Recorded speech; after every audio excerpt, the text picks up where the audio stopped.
Eh bien, bonjour à toutes et à tous. Je vous souhaite la bienvenue pour cette nouvelle série de cours consacrée à la fin de l'Antiquité et à l'école pendant cette période.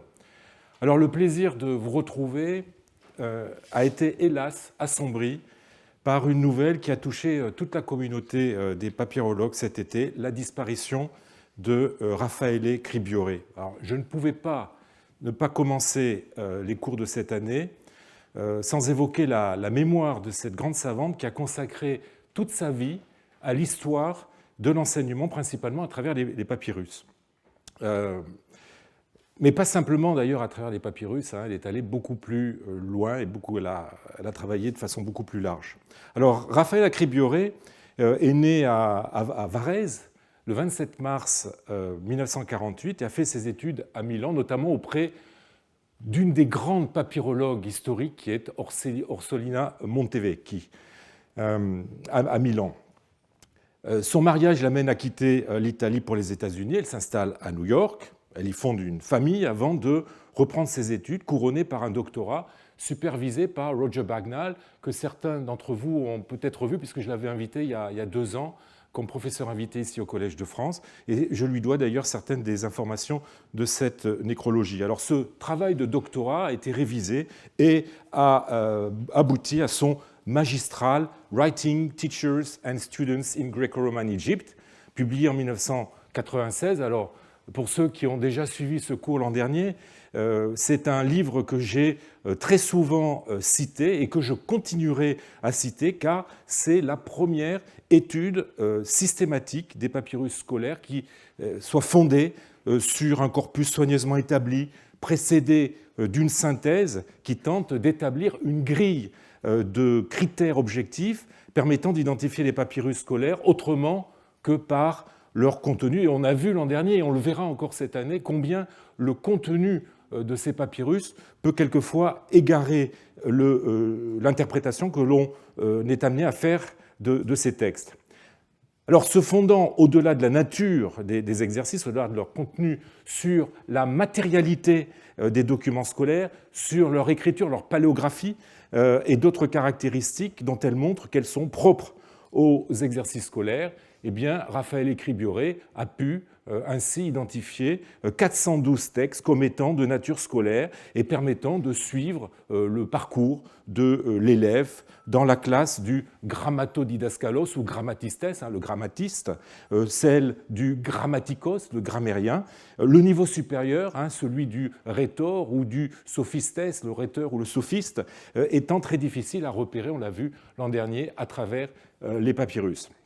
Alors ces difficultés ne l'ont cependant pas découragé de s'intéresser à l'enseignement que nous appellerions aujourd'hui, mais d'un terme qui est peut-être un petit peu anachronique, l'enseignement supérieur. Eh bien, après avoir publié une monographie synthétique, là encore sur l'enseignement dans l'Égypte gréco-romaine, qui est destinée à un public peut-être plus large que les seuls papyrologues, Gymnastic of the Mind, Greek Education in Hellenistic and Roman Egypt, publié en 2001, ouvrage que j'ai eu l'occasion, là encore, souvent de citer ici même. Eh bien, après la publication de cet ouvrage, Raffaele Cribiore s'est consacré à l'auteur grec qui a laissé l'œuvre documentant de la façon la plus détaillée cet enseignement supérieur du sophiste ou du rhéteur. C'est justement le rhéteur grec du IVe siècle, Libanios. Elle a publié 2 ouvrages, The School of Libanius in Late Antique Antioch, en 2007, suivi de Libanius, the Sophist, Rhetoric, Reality and Religion in the 4th Century, en 2013.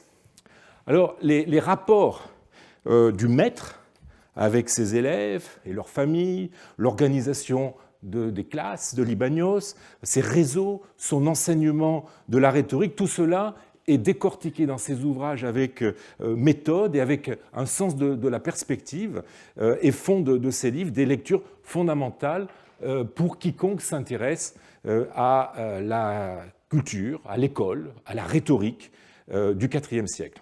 Époque je le répète, où tout bascule, comme s'en lamente d'ailleurs lui-même Libanios, qui est le premier à vitupérer contre l'évolution malsaine de la culture qui passe d'un savoir à un savoir-faire, etc. Bon. La parfaite connaissance qu'a Raffaella de cet auteur, qui n'est pas toujours très bien servi par les traductions modernes, l'a amené à traduire et commenter avec la plus grande fidélité possible 10 de ses discours en 2016, Between City and School, Selected Orations of Libanius, publié à Liverpool. Alors, Raffaella n'en a pas pour autant délaissé le monde des papyrus. Comme spécialiste de l'enseignement, elle ne pouvait pas ne pas s'intéresser à l'éducation des filles et à leurs conséquences sur leur alphabétisation dans un monde où on se soucie fort peu de la scolarisation des filles. Qu'il suffise de rappeler ce que Jean Chrysostome écrivait dans son De Sacerdotio 1.2 sur la différence entre l'éducation des filles et des garçons. Si le défunt quitte ce monde en laissant un enfant, dans le cas où c'est une fille, elle sera pour sa mère cause d'un grand souci, sans pour autant entraîner frais et inquiétude, tandis qu'un fils l'emplit chaque jour de 1000 craintes et de plus grands soucis, sans compter les dépenses auxquelles elle est contrainte lorsqu'elle désire lui donner une éducation libérale. Et vous voyez que l'éducation libérale, l'instruction, en fait, n'est envisagée que pour un enfant mâle. Aussi, Raffaella s'est-elle intéressée, en collaboration avec Roger Bagnall, aux témoignages écrits. Il s'agit évidemment avant tout des lettres, que l'on trouve en abondance dans la documentation papyrologique, laissées par les femmes. Cette recherche a abouti à la publication, d'abord sous forme papier et ensuite sous forme numérique, d'un volume intitulé Women's Letter in Ancient Egypt, qui couvre toute la période papyrologique, de 300 avant jusqu'à 800 après, où Bagnall et Cribioré établissent pour la première fois le corpus de toutes les lettres écrites par des femmes et essaient, dans l'introduction, d'en dresser une typologie et d'en établir des caractéristiques, disons, notamment paléographiques. Qu'est-ce qui distingue une lettre de femme par rapport à la même époque à une lettre d'un homme? Alors, sa noyade accidentelle cet été, ne lui a pas permis de voir la publication de son dernier livre, Listening to the Philosophers, Notes on Notes, qui va paraître très prochainement, en mai 2024. Et dans ce livre, dont Raffaella, je dois dire, avait eu l'occasion de me parler pas plus tard qu'au dernier congrès de papyrologie ici même, elle revient sur un certain nombre d'ouvrages de philosophes, allant d'Aristote jusqu'à Jean Philopon, pour montrer que dans un certain nombre de cas, il s'agit clairement de notes prises par un ou plusieurs étudiants dans leur salle de classe plutôt que d'ouvrages écrits par les philosophes en question. Et je crois que ce livre apportera de nouvelles lumières sur l'enseignement de la philosophie, achevant d'une certaine façon cette œuvre commencée avec l'enseignement du premier et second degré. Alors, elle ne s'était cependant pas désintéressée de l'enseignement élémentaire jusqu'à la fin, puisqu'elle travaillait avant de disparaître à l'édition d'environ 150 ostracas scolaires coptes trouvés sur la rive ouest de Thèbes, appartenant à la collection de l'Université de Columbia, dont elle a d'ailleurs été conservateur ou conservatrice un certain temps. Ce travail qu'elle a eu le temps d'achever sera prochainement édité par sa co-auteure, Jennifer Cromwell, que j'ai d'ailleurs invitée à parler à mon séminaire le 4 avril. Je pense que ce sera assez intéressant de découvrir toute cette documentation inédite qui recoupera d'ailleurs pour une part les papyrus et les ostracas dont j'aurai l'occasion de vous parler tout au long de cette année. Raffaella a continué aussi jusqu'au bout à s'intéresser à l'école d'Almeida. Vous vous souvenez de cette école que je vous ai présentée l'an dernier, C'est une école dont les murs servant de tableau étaient couverts de poèmes à l'adresse des élèves et qui a été découverte lors de fouilles menées par l'Université de New York dans l'oasis de Kharga. Alors, il se trouve que Rafaela était dès le départ le pilier de cette mission archéologique et on peut dire que cela tient du miracle que quelques années après le lancement de cette mission, eh bien, elle est mise au jour, en 2006, la seule école du second degré connue en Égypte, alors que, justement, Rafaela faisait partie de cette mission et qu'elle comptait parmi... elle était la plus grande spécialiste de l'école. C'est un des rares cas, je dirais, où la tuquée papyrologique a fonctionné à plein. Elle a publié justement les inscriptions de cette salle de cours en 2008, en 2013. Elle a donné une synthèse sur cette école dans un ouvrage publié en 2016, An Oasis City.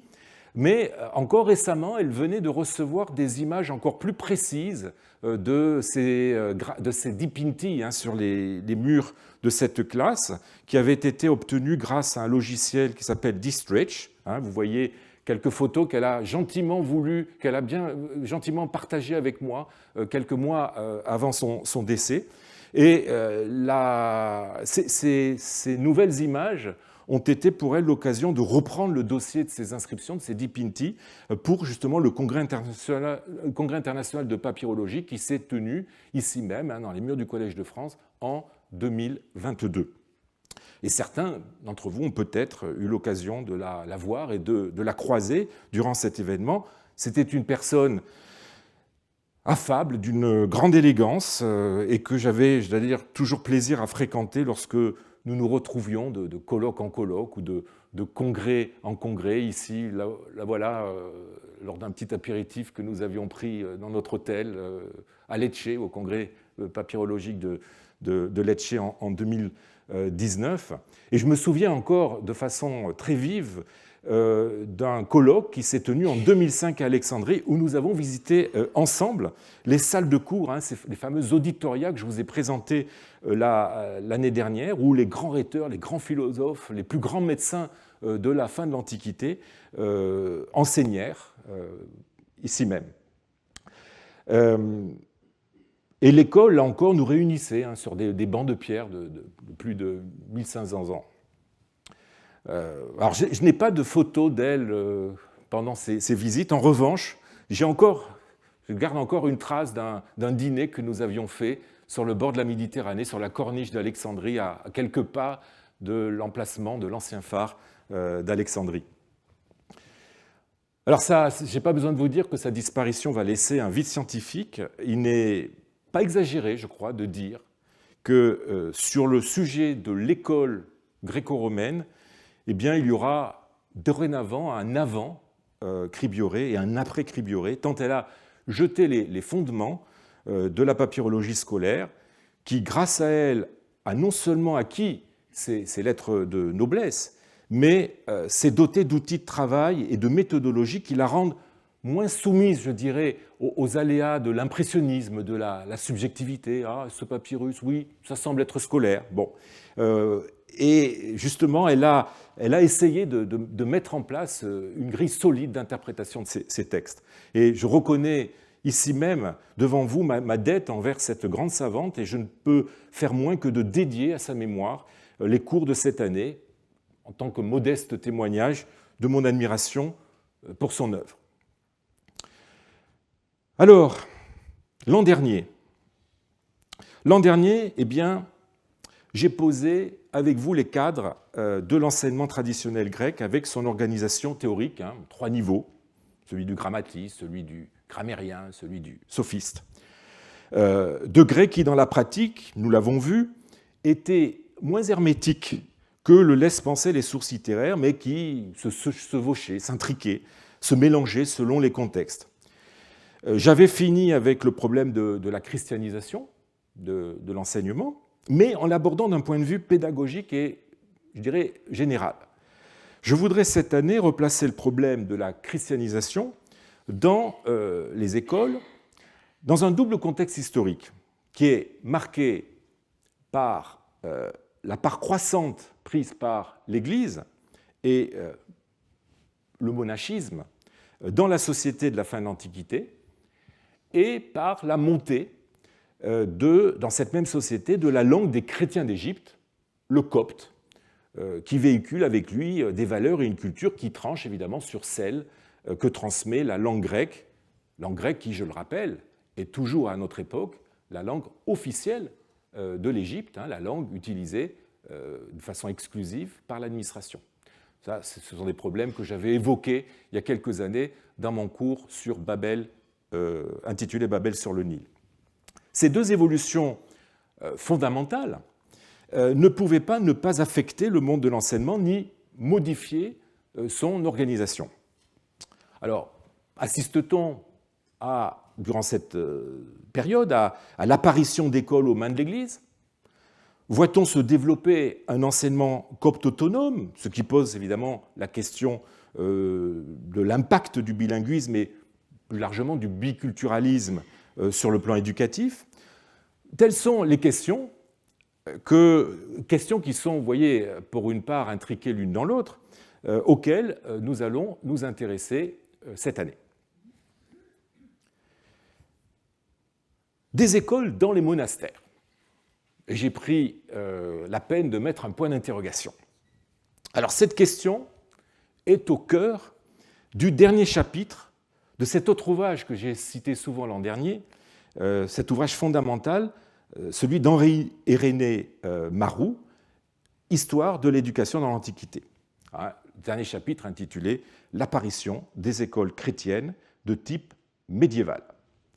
Alors, comme cet ouvrage, malgré sa date, je vous rappelle qu'il date de 1948 et la 6e édition est de 1964, constitue toujours la vulgate en matière d'éducation dans l'Antiquité et que tous les auteurs le citent comme la Bible en matière d'éducation, eh bien, je crois qu'il n'est pas mauvais de partir de ce qu'écrit Marrou.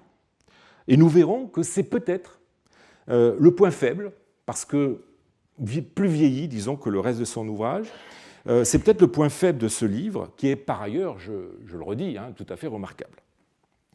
Alors, dans le chapitre qui précède, le christianisme et l'éducation classique, après avoir évoqué le développement d'écoles chrétiennes dans le monde syriaque, problème dont nous parlera Muriel Debier le 29 février à mon séminaire,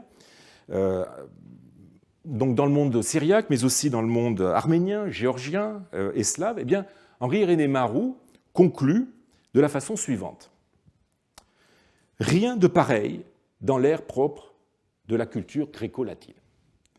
Aussi longtemps que dure l'Antiquité, les chrétiens, sauf quelques cas exceptionnels et limités, n'ont pas créé d'école qui leur fussent propres. Ils se sont contentés de juxtaposer leur formation spécifiquement religieuse, assurée, on l'a vu, par l'Église et la famille, à l'instruction classique qu'ils recevaient, au même titre que les païens, dans les écoles de type traditionnel.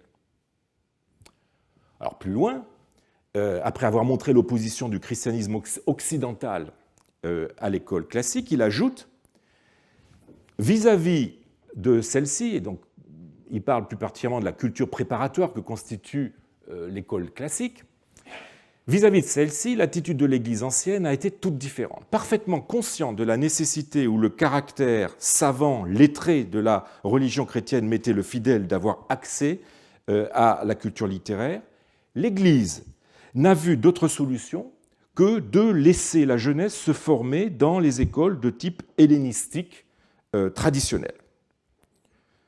Hellénistique, j'aurais employé plutôt le terme d'hellénique, on dirait plutôt hellénique maintenant. Théorie et pratique sont ici parfaitement d'accord. La distinction, continue-t-il, la distinction que j'ai proposée se trouve très nettement mise en œuvre dans les textes. Ainsi, saint Jérôme, tout à fait dans l'esprit du droit canon, blâme les prêtres qui, négligeant les évangiles et les prophètes, perdent leur temps à lire des auteurs profanes. Il leur fait un crime de faire volontairement ce qui, dans le cas des enfants, est une nécessité pratique de l'éducation. Id quid in pueris necessitatis est, crimen in se facere voluntatis. Autrement dit, si l'on résume la position de Marou, les chrétiens n'ont pas cherché à remplacer l'école traditionnelle par une école chrétienne. Ils ont juxtaposé la formation religieuse, assumée par la famille, et plus tard par l'Église à travers des enseignements destinés aux catéchumènes, à la formation traditionnelle délivrée par l'école classique dont on conserve les fondamentaux. Alors certes, l'école catéchétique d'Alexandrie, avec Origène, au début du IIIe siècle, dont j'ai eu l'occasion de parler, avait tenté de développer un modèle de formation chrétienne institutionnalisée, mais cet essai n'a pas duré longtemps, et après, et je reprends les termes de Marou, il n'y a plus d'école supérieure de religion. Les fidèles ne reçoivent d'autres formations que celle de la catéchèse élémentaire et de la prédication. Le clergé n'est pas formé dans des écoles, mais par les contacts personnels avec l'évêque et les prêtres plus âgés au sein du clergé local auquel on se trouve agrégé souvent très tôt, dès l'enfance, en qualité de lecteur. Ainsi, au point de vue de ces institutions pédagogiques, il y a du IIIe siècle au IVe siècle, non pas un progrès, mais une régression formelle. Alors après ce constat, Marou ouvre un nouveau et dernier chapitre intitulé, je l'ai déjà dit, « L'apparition des écoles chrétiennes de type médiéval ». Alors, vous voyez, ce titre est déjà bien évocateur de sa vision. Nous sommes en train de quitter les rivages de l'Antiquité pour ceux qui lui sont bien lointains dans l'esprit, ceux du Moyen-Âge, un Moyen-Âge très occidental. Dans ces dernières pages du livre, Marou apporte un bémol à la volonté de l'Église de ne pas vouloir créer des écoles chrétiennes. Dès le IVe siècle, nous voyons cependant apparaître, et là c'est très important pour mon propos, un type d'école chrétienne tout entière ordonnée à la vie religieuse et qui n'a plus rien d'antique. Mais cette école, déjà toute médiévale d'inspiration, reste longtemps le bien propre d'un milieu particulier et rayonne peu au dehors. Il s'agit de l'école monastique. Très tôt, semble-t-il, les pères du désert d'Égypte accueillirent parmi eux des adolescents ou même des jeunes enfants. Exceptionnels sans doute au début, ces vocations précoces se multiplièrent par la suite. Les grandes communautés organisées par saint Pacôme, j'aurai l'occasion d'en revenir longuement cette année, comptaient normalement de nombreux enfants. Puisqu'ils les recevaient, les moines étaient bien obligés de se charger de leur éducation. L'enfant, comme tout novice, est confié à quelque vénérable vieillard plein d'expérience et de vertu qui lui servira de père spirituel, appa, forme copte d'abbé, celle de père. On trouve aussi d'ailleurs la forme abba. Bon. Il en recevra essentiellement une formation ascétique et morale, spirituelle, plutôt qu'intellectuelle. Et plus loin, et ce sera mon dernier extrait, nous touchons là à un des traits les plus caractéristiques du monachisme oriental, baignant dans un milieu culturel de niveau somme toute toujours maintenu, le couvent n'a pas à assumer dans la société un rôle pédagogique pour lequel il n'a pas été conçu. Plutôt que de devenir un centre d'études, il se préoccupe de rester un ascétère. Et là, Marou utilise un terme, un calque d'une des dénominations que l'on utilisait dans l'Antiquité pour le monastère, ascéterion, là où on pratique l'ascèse. Et c'est d'ailleurs dans le chapitre que Socrate le scolastique consacre au monachisme égyptien, c'est le terme qu'il utilise pour monastère. Loin de rayonner sur le monde, il cherche à s'en isoler. Alors, vous voyez, si l'on suit Marou, on aurait donc à la fin de l'Antiquité deux types d'écoles très différentes dans l'esprit comme dans les objectifs.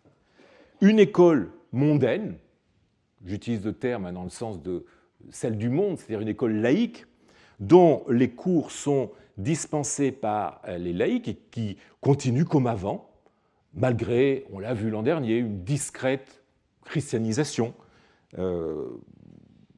notamment dans la liste des mots que les écoliers apprennent pour apprendre à lire et à écrire. Bon. Donc d'un côté, cette école mondaine, et de l'autre, une école monastique qui forme à l'ascèse les futurs moines sans empiéter sur la chasse gardée de la première, ce qui lui est d'autant plus facile que, portée par un idéal de simplicité, eh bien, elle rejette évidemment la paideia classique avec ses références à la littérature profane et sa préparation aux complexités de la rhétorique. On l'a vu avec ces fameux exercices préparatoires à la rhétorique.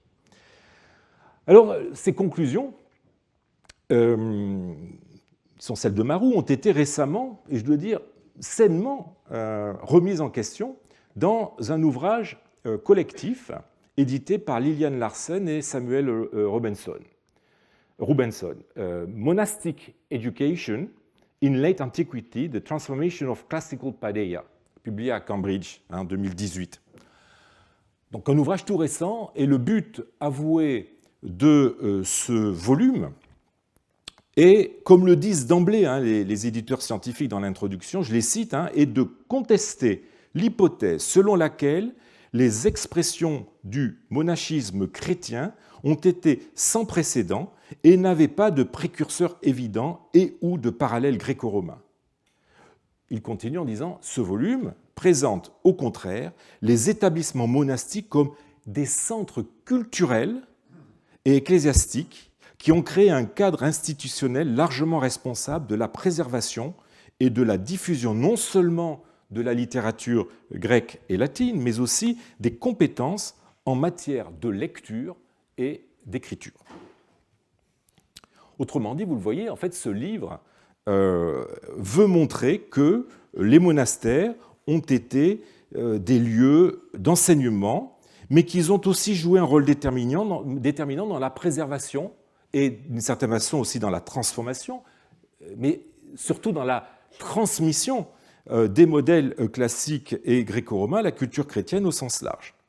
Rôle qu'on s'accorde à reconnaître aux monastères occidentaux, mais que, pour la même période, mais qu'on a tendance à dénier aux monastères proche-orientaux. Alors, si cet ouvrage est intéressant par la multiplicité des approches et des sujets traités par les contributeurs, je vous mets là la table des matières, et vous verrez qu'effectivement, il y a de multiples éclairages, eh bien cet ouvrage, à mon avis, ne prend pas assez en compte, à de rares exceptions près, la documentation papyrologique.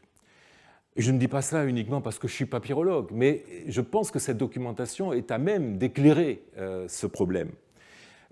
Cet ouvrage ne concourt pas à faire émerger des conclusions qui, sur le sujet des monastères comme lieu d'enseignement et de vecteur de la littérature grecque, ne se cantonnent pas simplement à des positions générales, qui font souvent écho d'ailleurs à celles exprimées par quelques grands auteurs anciens, mais qui apportent aussi un éclairage précis sur les modalités concrètes que cet enseignement et cette activité de transmission ont pu prendre, notamment en Égypte, puisque c'est le terrain d'étude d'à peu près la moitié des contributeurs de cet ouvrage, et ce sera notre terrain cette année.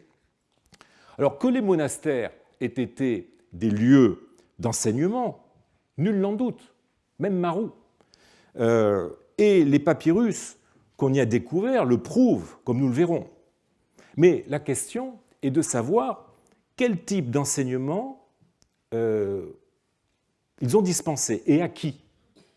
S'agissait-il d'un enseignement chrétien destiné aux moines pour les former à l'ascèse et aux grands principes théologiques, une sorte d'enseignement ascétique interne?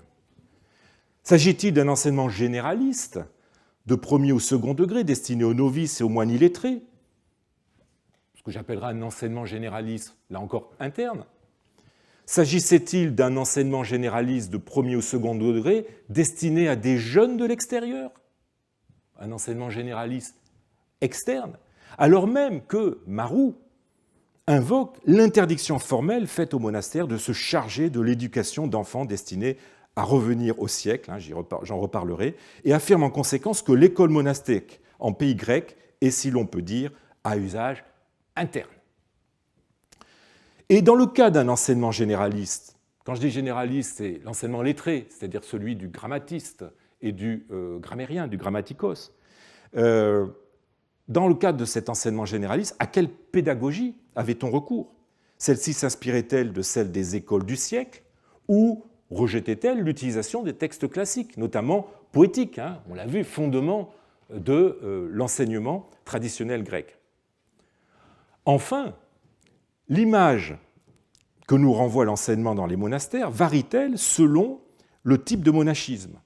Cénobitique, quand je parle de monastère cénobitique, enfin de monachisme cénobitique, c'est, vous savez, un monachisme qui implique une vie en communauté, ou bien érémétique.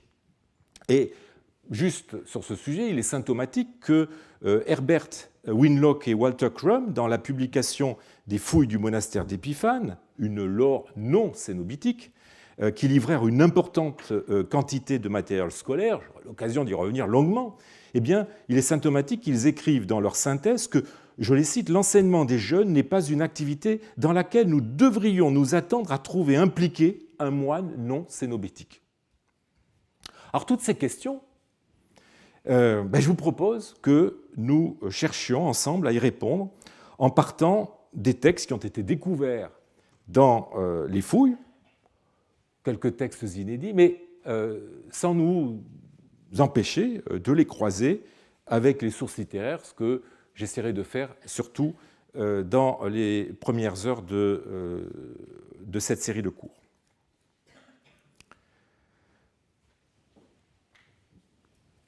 Alors, nous ne pouvons pas commencer cette recherche sans nous demander si monachisme et enseignement font bon ménage. Chez les modernes comme chez les anciens, des voix se sont fait entendre pour prétendre que non. L'inculture des moines est un leitmotiv qui parcourt la littérature ancienne.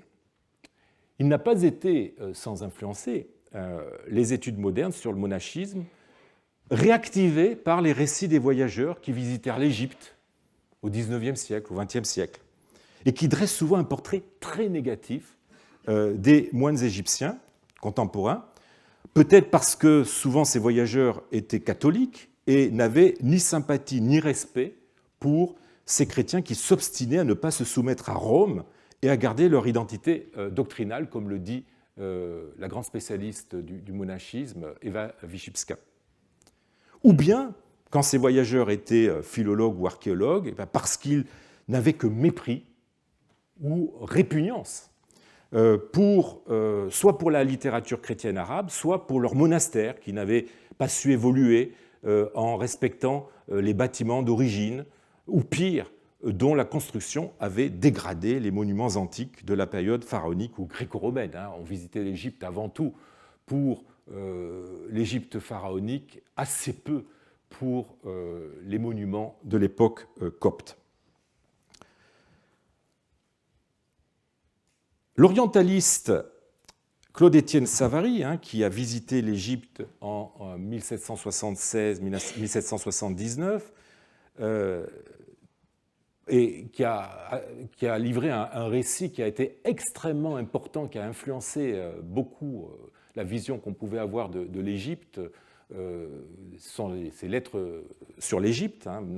Bonaparte l'avait dans ses valises quand il est venu en Égypte pendant l'expédition. Savary déjà parlait au sujet de la région d'Antinoé et de ses monastères. De la région d'Antinoé, il parlait de ces monastères coptes dont les religieux croupissent dans la misère et l'ignorance. Et plus tard, quelques années après, Robert Curzon, dans ses visites au monastère du Levant, publié à Londres 1849, ouvrage aussi qui a une très grande influence, eh bien, Robert Curzon va encore plus loin, n'ayant pas de mots assez durs au sujet des moines égyptiens qu'il traite selon l'occasion de fourbes, ignorants, superstitieux, sales, goinfres, ivrognes, etc.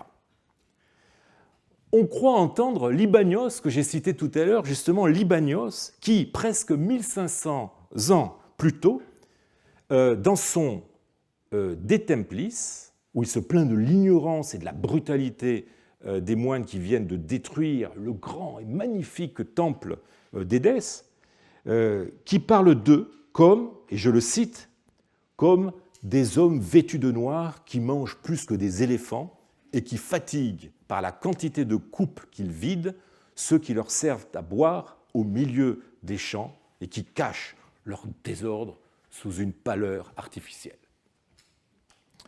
Alors, présenter les moines comme illettrés n'est pas qu'une facilité à laquelle se laissent aller les païens. Je rappelle que Libanios était un païen et a lutté toute sa vie contre le christianisme. Donc ce n'est pas qu'une facilité à laquelle se laissaient aller les païens, désireux de combattre ce christianisme radical, ou plus tard les voyageurs modernes, déçus par ce qu'était devenu le monachisme oriental, sur la terre même où ce monachisme était né. C'est aussi une image que les chrétiens ont souhaité entretenir. Et si le sujet vous intéresse, je vous renvoie à l'article qui est en référence à l'écran. La pureté du moine, ne pouvant s'accommoder des raffinements des choses de l'esprit, eh bien, l'ascétisme monastique revendiqua une forme d'anti-intellectualisme, d'autant plus fort que la paideia était intrinsèquement liée à l'hellénisme profane dont se réclamaient les opposants au christianisme, qu'on appelait à l'époque des Hellènes. Hellène, quand vous trouvez ce terme dans un texte du 4e, du 5e, du 6e, ça ne veut pas dire grec, ça veut dire païen. Le moine rejetant la culture s'assimile aux apôtres. Acte 1.13, au sujet de Pierre et Jean, c'étaient des hommes sans instruction et du commun peuple. Et le moine surtout incarne les paroles de Paul dans cette première épître aux Corinthiens. C'est un texte important, je le cite, « Car il est écrit, je perdrai la sagesse des sages et j'anéantirai l'intelligence des intelligents. Où est le sage? Où le scribe? Où le disputeur de ce siècle? Dieu n'a-t-il pas rendu folle la sagesse du monde ?» Et là, le terme qui est utilisé en grec, moria, on pourrait presque traduire par stupide. N'a-t-il pas rendu stupide la sagesse du monde? Car puisque dans la sagesse de Dieu, le monde n'a point connu Dieu par la sagesse, il a plu à Dieu de sauver par la folie de la prédication les croyants. Et tandis que les Juifs demandent des signes et que les Grecs cherchent la sagesse, nous prêchons Christ crucifié, scandale pour les Juifs et folie pour les païens. Mais pour ceux qui sont appelés tant Juifs que Grecs, ce Christ est la puissance de Dieu et la sagesse de Dieu, parce que la folie de Dieu est plus sage que les hommes et la faiblesse de Dieu est plus forte que les hommes. Donc, vous voyez, appliqué, disons, au domaine monastique, le moine cultive donc cette folie de Dieu qui met l'éducation lettrée aux antipodes de la foi. Nombreux sont les apophthegmes des pères du désert qui se rattachent à cet idéal de l'ascète, refusant les charmes de l'éducation et de la connaissance. J'en citerai quelques-uns. Alors, avant, je rappelle que les apophthegmes des pères du désert sont des recueils de dits attribués à des moines et ermites d'Égypte ayant vécu au IVe siècle. Et ce livre est devenu vite un best-seller, se répandant, grâce à de nombreuses traductions en copte, en arménien, en syriaque, en latin, etc., se répandant dans l'ensemble de la chrétienté orientale comme occidentale et forgeant le genre littéraire de l'apophthegme chrétien. Alors, sans entrer dans les détails, d'une tradition qui est très complexe, et pour ça je vous renvoie à l'ouvrage de Guy, Recherche sur la tradition grecque des apophthegmata patrum. Je me limiterai à rappeler que ces recueils ont été transmis sous 3 formes principales que j'aurai l'occasion de citer. La collection alphabétique, qui ordonne les presque 1000 apophthegmes, les presque 1000 dits selon le nom de leur auteur, ça va d'Antoine à Or, donc avec un oméga. Ensuite, la collection systématique, qui ordonne ces dits par grand sujet, et la collection anonyme, qui est en fait la seconde partie de la collection alphabétique, et du coup on parle de collection alphabético, de la collection alphabético-anonyme, qui contient presque 810 anonymes. Alors j'utiliserai selon les cas ces trois collections, mais en essayant de privilégier la collection systématique qui a fait l'objet d'une édition et d'une traduction assez récente dans la collection des sources chrétiennes. Alors, voilà quelques-uns de ces dits. Un vieillard dit au bienheureux Arsène, « Comment se fait-il que nous, avec toute notre éducation et notre sagesse, nous n'obtenions rien, tandis que ces paysans égyptiens acquièrent de telles vertus ?» Abba Arsène lui dit, « Nous n'obtenons rien avec notre éducation mondaine, mais ces paysans égyptiens, alors vous voyez, éducation mondaine, comment ça rend tes tout cosmou paideuseos, l'éducation du monde, cosmos, c'est le monde par opposition au monastère. Nous n'obtenons rien avec notre éducation mondaine, mais ces paysans égyptiens, c'est avec leur propre peine qu'ils acquièrent les vertus. Autre dit, un jour, qu'Abba Arsène, c'est toujours lui, et j'aurai l'occasion de revenir sur ce personnage qui est très important dans les Apophthegmata, mais vous verrez qu'il acquiert pour mon propos une importance encore plus grande du fait de son histoire. Un jour qu'Abba Arsène interrogeait sur ses propres pensées un vieillard égyptien, un autre qui le voyait dit « Abba Arsène, comment toi qui connais tant l'éducation romaine et grecque, interroges-tu ce paysan sur tes pensées ?» Il lui dit « Je connais l'éducation romaine et grecque, mais je n'ai pas encore appris l'alphabet de ce paysan. Ton, alphabéton, tu, agroikututu. » On pourrait multiplier les exemples de ces bons mots qui participent d'une mythologie chrétienne du moine illettré ou opposé à l'éducation illettrée. Cette mythologie a modelé certaines figures hagiographiques, et la plus importante de ces figures, eh bien, c'est celle d'Antoine. Antoine, vous avez ici le plus ancien portrait connu d'Antoine qu'on a trouvé dans le monastère de Bawit et qui date du VIe siècle. Antoine, dont la position de fondateur du monachisme a donné ses lettres de noblesse justement au topos du moine illettré. Alors la célèbre vie que lui a consacrée le patriarche d'Alexandrie Athanase, à mort en 373, même si certains, minoritaires, pensent qu'il s'agit en fait d'une œuvre apocryphe, vie qui a eu tant de succès chez les moines, eh bien cette vie montre que dès le début, Antoine rejette l'éducation scolaire dès son plus jeune âge. Voici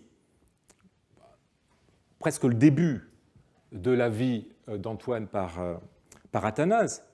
Petit enfant, il fut élevé chez ses parents et ne connut rien en dehors d'eux et de la maison. On se croirait presque qu'il est déjà presque moine dans son monastère. Il grandit, devient enfant et avancé en âge, mais il refusa d'apprendre les lettres, car il voulait éviter la compagnie des autres enfants. Tout son désir était, comme il est écrit, d'habiter tout simple dans sa maison.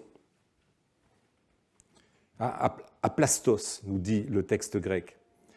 Il se rendait pourtant avec ses parents à la maison du Seigneur. Il était attentif aux lectures et en conservait intérieurement le fruit. Donc vous voyez, Antoine refuse d'apprendre à lire et à écrire un grammata mantano. C'est ça ce que ça veut dire. Apprendre les lettres, c'est avant tout apprendre à lire et à écrire, pour éviter, nous dit-il, la promiscuité des autres élèves. Et il préfère écouter les lectures à l'Église. Voilà qui préfigure la vocation d'Antoine. Et ce texte est très important parce que tous les mots qui sont choisis par Athanase sont là pour anticiper ce que deviendra ensuite Antoine. On le voit, il affirme l'inutilité des lettres, prône un ascétisme où la formation passe non pas par les livres, mais par l'écoute.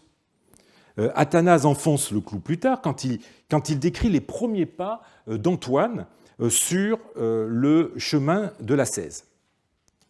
Il priait continuellement, car il avait appris qu'il faut prier sans cesse, seul. Il était si attentif à la lecture qu'il ne laissait rien tomber à terre des paroles des Écritures, mais les retenait toutes, et que la mémoire lui tenait lieu de livre. La mémoire lui tenait lieu de livre. C'est un thème qui revient souvent dans les apophthegmes, où le moine se plaît à mépriser ou à rejeter les livres. Juste quelques exemples avec cet apophthegme. Abba Théodore de Fermé possédait 3 beaux livres. Il alla trouver Abba Macaire et lui dit « J'ai 3 beaux livres dont je tire profit. Les frères aussi les utilisent et en retirent profit. Dis-moi donc ce que je dois faire, les conserver pour mon profit et pour celui des frères, ou les vendre et en donner le prix aux pauvres. » Le vieillard lui donna cette réponse. « Les pratiques sont bonnes, mais la pauvreté est meilleure que tout. » Ayant entendu cela, il s'en alla les vendre et en distribua le prix aux pauvres. Et on retrouve la même idée dans le début de cet autre apophthegme. Un vieillard dit qu'un frère qui ne possédait qu'un évangile le vendit et en donna le prix pour nourrir les pauvres, etc. Ou alors, par exemple, dans celui-ci, un frère interrogea alors Sérapion en disant « Que puis-je te dire? Tu as pris le bien des veuves et des orphelins et tu l'as mis dans cette niche. » Et il montre une niche dans le mur, car il la voyait pleine de livres. Alors, je vous rappelle que dans l'Antiquité, les livres se mettaient justement dans des niches, ce qu'on appelle en grec la turis. Et je vous montre ici un exemple archéologique d'une de ces niches. Alors, quelquefois, on les a retrouvées avec une petite porte qui ferme. Turis, ça vient de Tura, la porte. Regardez, ça vient des fouilles de Caranis. Alors, je citerai un dernier exemple. Dans ses débuts, l'abbé Abba après Pios, en fait, il faudrait plutôt traduire par Abba. Là, comme j'ai pris la traduction de Regnault des apophthegmes de la collection alphabétique, Regnault a une autre façon de traduire Abba, mais disons, le grec Abba correspond à Abba, comme je l'ai dit, c'est une espèce de titre qui était donné aux moines. Dans ses débuts, Abba, après Pios, alla voir un vieillard et lui dit « Abba, dis-moi une parole m'indiquant comment être sauvé. » Le vieillard lui dit « Si tu veux être sauvé, quand tu vas chez quelqu'un, ne prends pas les devants pour parler avant qu'on t'interroge. » Alors, lui, saisi de componction à cette parole, fit une métanie, c'est-à-dire un geste de pénitence, en disant « Vraiment, j'ai lu beaucoup de livres et je n'ai jamais reçu une telle leçon. » Et il s'en alla extrêmement édifié. Donc vous voyez, la leçon c'est un petit échantillon de ces apophthegmes qui tournent autour de livres, il y en a d'autres. La leçon de ces apophthegmes est que le livre, symbole de l'éducation lettrée, est un objet inutile dont le prix pourrait être mieux employé, qui n'apporte pas le vrai savoir, celui de Dieu, et qui s'oppose à l'action vertueuse. Il y a une opposition entre le savoir théorique et l'action que nous retrouverons tout à l'heure. Pour revenir à Antoine, ce refus du livre se retrouve justement dans une anecdote qui est rapportée par le célèbre historien ecclésiastique que j'ai eu l'occasion de citer tout à l'heure, Socrate le scolastique, dans le chapitre qu'il consacre aux moines égyptiens au livre 4 de son histoire ecclésiastique. Un des sages d'alors vint trouver le juste Antoine et lui dit « Comment supportes-tu, père, d'être privé de la consolation des livres ? » « Mon livre, philosophe, dit Antoine, c'est la nature des êtres. Et il est là quand je veux lire les paroles de Dieu. » Alors justement, reprenons, puisqu'il s'agit d'Antoine, reprenons le récit de la vie d'Antoine d'Athanase. Alors, sur lequel je vais m'apesantir un petit peu parce qu'il nous permet de rentrer dans la fabrique, je dirais, la fabrique du stéréotype de l'ascète contempteur du savoir profane, enfin de la littérature, de la culture littéraire. la culture littéraire plus que du savoir profane. Alors, après son enfance et ses débuts dans l'ascétisme, Athanase dresse le portrait d'un sage, Sophos, hein, il utilise le terme grec Sophos, dont la foi ne cesse de contrer les sophismes, les syllogismes, les démonstrations de toutes sortes, apanage des philosophes ou des parleurs, des beaux parleurs païens. Voilà un extrait. Plus tard, évidemment, alors, tandis qu'Antoine est retiré dans son ermitage, des gens, des visiteurs viennent, il est célèbre, on vient de partout pour le voir, pour lui parler, et les païens notamment essayent de le contrer. Bon.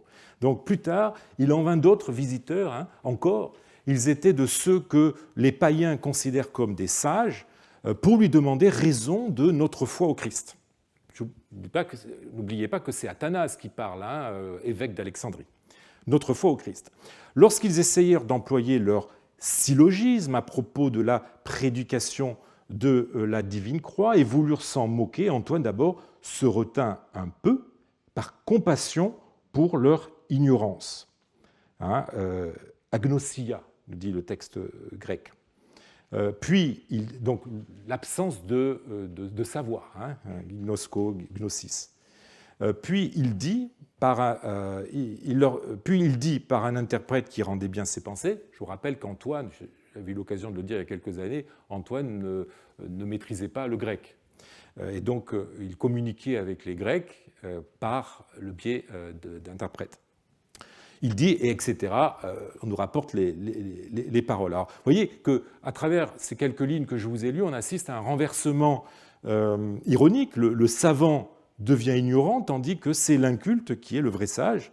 Les propos qu'il tient à ces mêmes pseudo-sages, un peu plus loin, dans le texte, sont sans équivoque dans son opposition entre foi et démonstration sophistique. Alors, je vous les lis et faites bien attention au vocabulaire qui est utilisé. Hein. Toujours, il y a un lexique qui est utilisé par Athanase de façon tout à fait scrupuleuse pour son propos. Donc, pour ceux en qui est présente la foi agissante, et diapistéos energeia, c'est un terme philosophique, hein, l'energeia, l'énergie.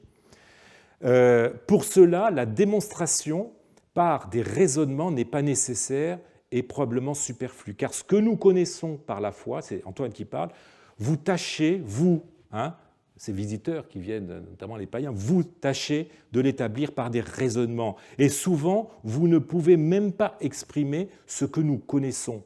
La foi agissante est donc meilleure et plus forte que vos syllogismes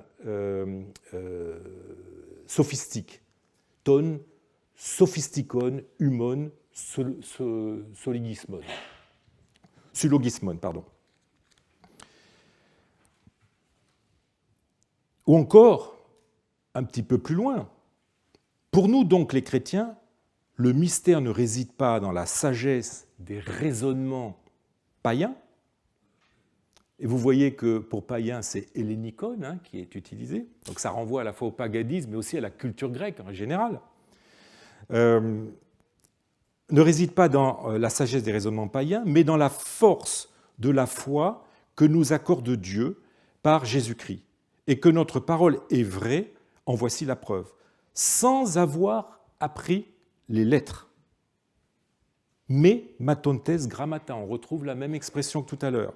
Sans avoir appris les lettres, nous croyons en Dieu, reconnaissant dans ses œuvres sa providence universelle, et que notre foi est agissante, en voici la preuve. Nous nous appuyons sur la foi au Christ, vous, sur des arguties sophistiques. Sophisticais logomachiais, nous dit le texte. Logomachiais, hein, c'est le fait de faire des joutes oratoires. Mais tandis que vos idoles et leurs illusions sont réduites à néant, notre foi se propage partout. Vous, avec vos syllogismes, on retrouve encore ces mots, hein, qui appartiennent au même réseau lexical, avec vos syllogismes et vos sophismes, vous ne persuadez aucun chrétien de se convertir au paganisme. Nous, en enseignant la foi au Christ, nous affaiblissons votre superstition, car tous reconnaissant que le Christ est Dieu et le Fils de Dieu. Vous, par votre belle éloquence, vous ne pouvez empêcher l'enseignement du Christ. Et il enfonce encore le clou. Ces arguments suffisent à montrer que seule la foi au Christ mène véritablement à la piété. Si encore, maintenant, vous êtes incrédule et cherchez des raisonnements et des syllogismes, et on retrouve toujours ces mots, ek, ton, logon, syllogismus, nous, au contraire, ce n'est pas par le langage persuasif, et là, en grec, on a le mot peito qui est utilisé, qui renvoie à la rhétorique, à la persuasion. Ce n'est pas le langage persuasif de la sagesse païenne, comme l'a dit notre docteur, que nous démontrons, mais nous persuadons par la foi qui précède manifestement les raisonnements et l'argumentation. Et on retrouve encore ces mots. Donc, vous voyez, Athanase ne cesse dans ce texte de développer la même opposition avec trop d'insistance pour que cela ne corresponde pas à un message qu'il essaye de faire passer. Il construit méthodiquement par une série d'antithèses entre foi, la foi qui est un mystère, donc qui ne peut faire l'objet d'un enseignement, et raisonnement, qui ne produit que syllogisme et sophisme. Il construit comme ça la figure de l'ascète, refusant le savoir acquis par la pratique des exercices préparatoires à la rhétorique, sous la férule du grammairien et du sophiste. Donc vous voyez, le message subliminal, dirais-je, est que la vraie foi n'a pas besoin de l'outillage intellectuel inculqué par l'école. Antoine est encore plus clair d'ailleurs dans une autre réponse qu'il fait à ses visiteurs, désireux de le pousser dans ses derniers retranchements. D'autres gens, dit-il, de même espèce, nous dit Athanase, d'autres gens de même espèce vinrent trouver Antoine une autre fois à la montagne extérieure et pensaient se moquer de lui parce qu'il n'avait pas appris les lettres. Et on retrouve toujours cette même expression, un mématé que grammata, un mantano grammata. Antoine leur dit, vous, qu'en dites-vous? Qui est le premier? L'esprit, le nous, ou les lettres, les grammata? Qui est cause de l'autre? L'esprit des lettres ou les lettres de l'esprit?